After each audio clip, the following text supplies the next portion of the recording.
Programang ito ay rated SPG.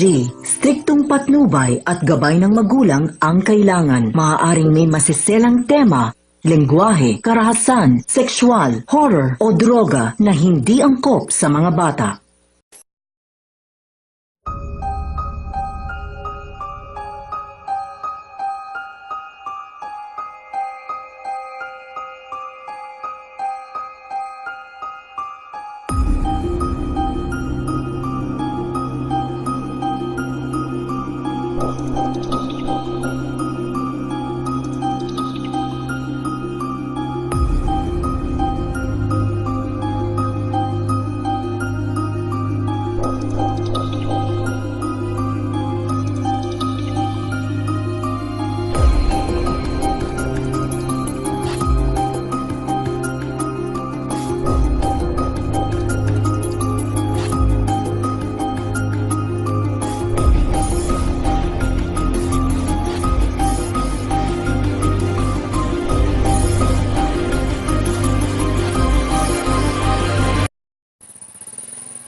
Let's wait for the other members before we will start the meeting. You may now sit down.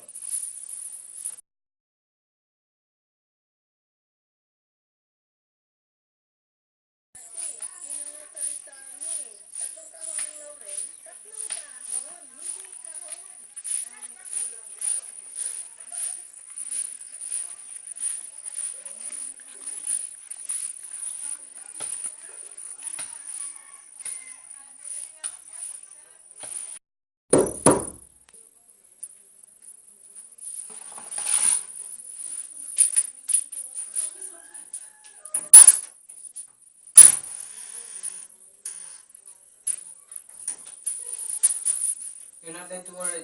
It's getting tough. Okay, come in.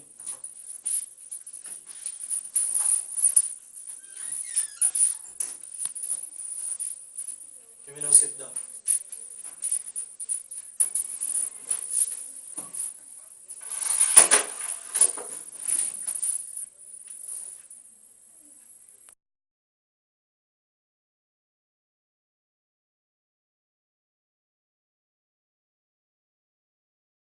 Only one goal, to kill the president. Mabuhay mga dragon! Mabuhay! Mabuhay! Okay, let's watch the news. Of the 22nd, last month. I have proclaimed martial law in accordance with the powers vested in the President by the Constitution of the Philippines. The proclamation of martial law is not a military takeover. I, as your duly elected President of the Republic, use this power which may be implemented by the military authorities, but still is a power embodied in the Constitution to protect the Republic of the Philippines and our democracy. A republican, a democratic form of government is not a helpless government. When it is imperiled by the danger of a violent overthrow, an insurrection or a rebellion, it has inherent and built-in powers wisely provided for under the Constitution. Such a danger confronts the Republic of the Philippines.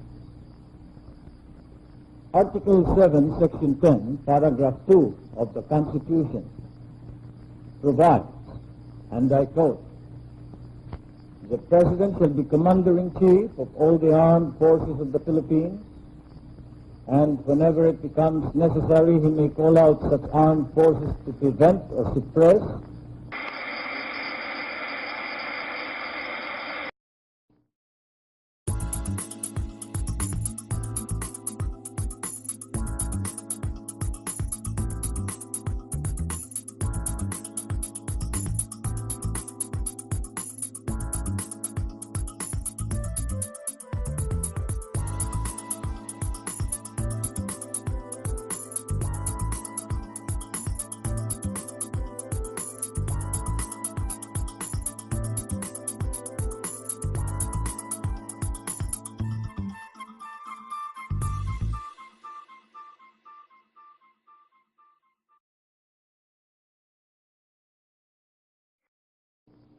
of which only 6 were recovered from the area.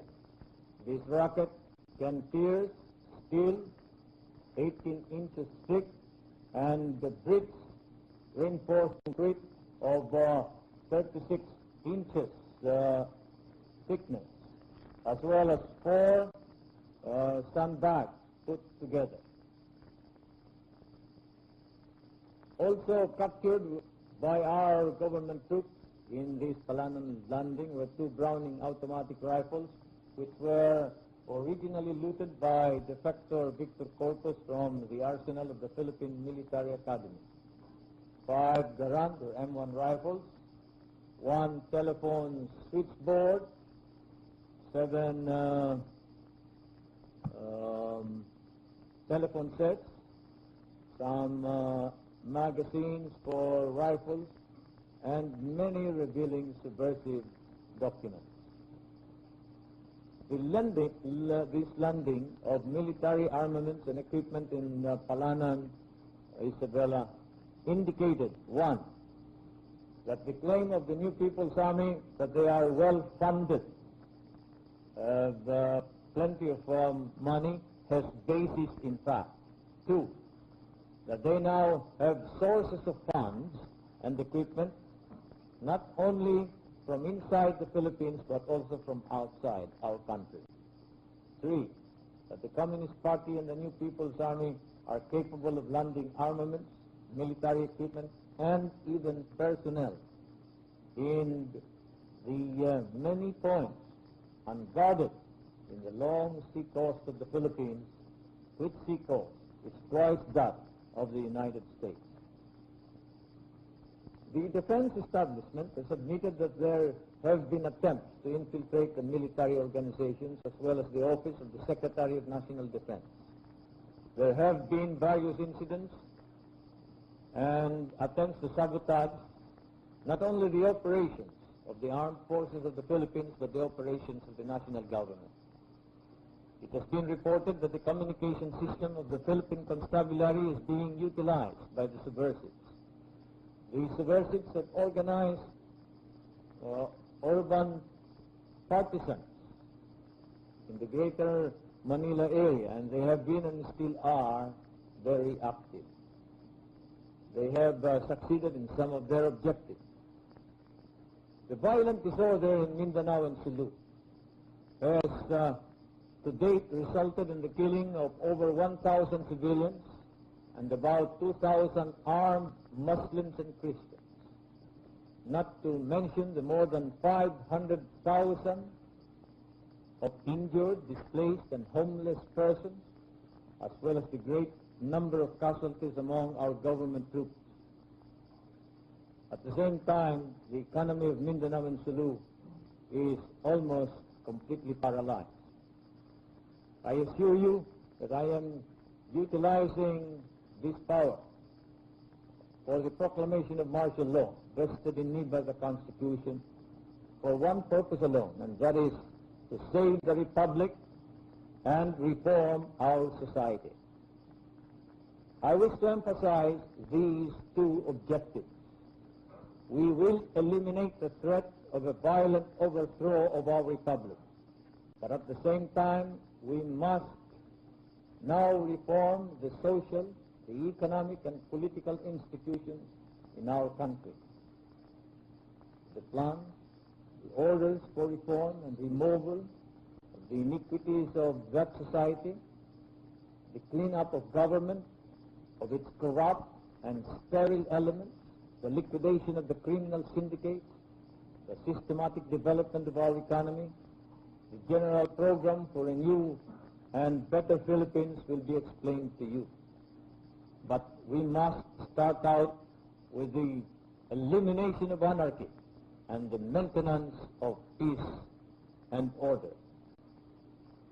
I have had to use this constitutional power in order that we may not completely lose the civil rights and freedom which we cherish. I assure you that this is not a precipitate decision, that I have weighed all the factors. If there were any other solution at our disposal and ability which could solve this problem, we would utilize such a solution, and I would choose it. But there is none.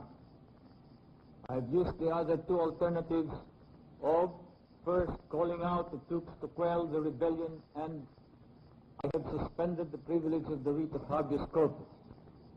But the rebellion has not been stopped. I repeat, it has worsened.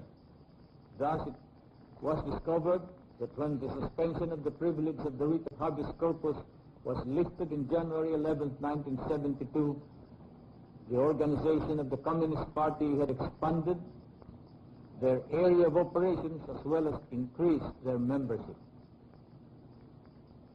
So these two remedies, calling out of the troops and the suspension of the privilege of the writ of habeas corpus, are unavailing.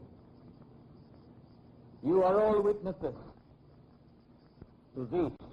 You have witnessed the events of the last year. We have fallen and we are falling back on our last line of defense. You are also witnesses to the patience that we have shown in the face of provocation. In the face of abuse and license, we have used or attempted to use persuasion. Now, the limit has been reached, for we are against the wall. We must now defend the Republic of the Philippines with this stronger power granted by the Constitution. To those guilty of treason, insurrection, rebellion, it may pose a grave danger. But to the ordinary citizenry, to almost all of you, whose primary concern is merely to be left alone, to pursue your lawful activities, this is the guarantee of that freedom that you seek. All that I do and we in government must do is for the Republic and for you. Rest assured that we will continue to do so. And I have prayed to God for guidance. Let us all continue to pray to Him. I am confident that with God's help we will attain our dream of a reformed society, a new and brighter world. Thank you. Tangina mo, papatingin kita! Kakagigil ka! Ah! Pinatay mo mga magulang ko! Kawag ka na rin to.